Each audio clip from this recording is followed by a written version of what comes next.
નોટબંધી મુદ્દે કચ્છ જિલ્લા મહિલા કોંગ્રેસ સમિતિ દ્વારા થાળી અને વેલણ સાથે ભુજમાં કરાયો વિરોધ પ્રદર્શન।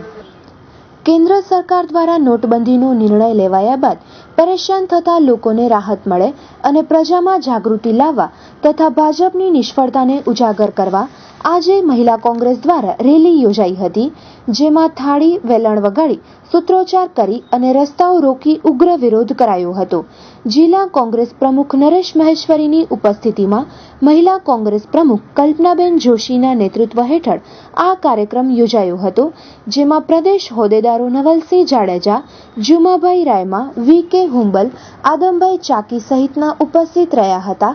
આ પ્રસંગે તાલુકા પંચાયત પ્રમુખ ગંગાબેન સેંગાણી, મહિલા આગેવાનો રસિકબા જાડેજા, ભૈરવીબેન વૈદ, હમીદ ભટ્ટી, દેવરાજ મ્યાત્રા વગેરે મોટી સંખ્યામાં ઉપસ્થિત રહ્યા હોવાનું મહિલા કોંગ્રેસના પ્રવક્તા અંજલિ ઘોરની યાદીમાં જણાવાયું હતું। ભાજપ સરકારે નોટબંધીનો નિર્ણય લીધો અને નિર્ણય બાદ જે જિલ્લાની, રાજ્યની અને દેશની પ્રજાને જે હાલાકી થઈ છે, લોકો પરેશાન છે, એ પરેશાનીને મદદરૂપ થવા માટે કોંગ્રેસ પક્ષ લોકોનો અવાજ બની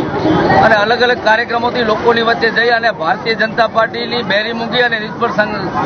સરકારને ઢંઢાળવાનો આ પ્રયાસ કર્યો છે। આજે મહિલા કોંગ્રેસના માધ્યમથી કચ્છના પાટનગર ભુજ ખાતેથી વિશાળ સંખ્યામાં મોટી રેલીનું આયોજન કરવામાં આવ્યું અને જેમાં થાળી વેલણ વગાડી અને એમની નિષ્ફળતાને ઉજાગર કરી અને અમે પ્રજાની વચ્ચે ગયા હતા। અને આપના માધ્યમથી પ્રજાને પણ અમે કહેવા માંગીએ છીએ કે જે નિષ્ફળ સરકાર છે એને હટાવવા માટે આપણે સૌ સહિયારા પ્રયાસો કરીએ અને ભારતીય જનતા પાર્ટી માત્ર જૂઠાણા ફેલાવી નવા મુદ્દાઓ લઈ અને પોતાની નિષ્ફળતા ઢાંકવા માટે જે અખતરા કરે છે, ગતકડા કરે છે અને એ ગતકડા અને અખતરાના કારણે પ્રજાને હાલાકી થઈ છે, પરેશાની થઈ છે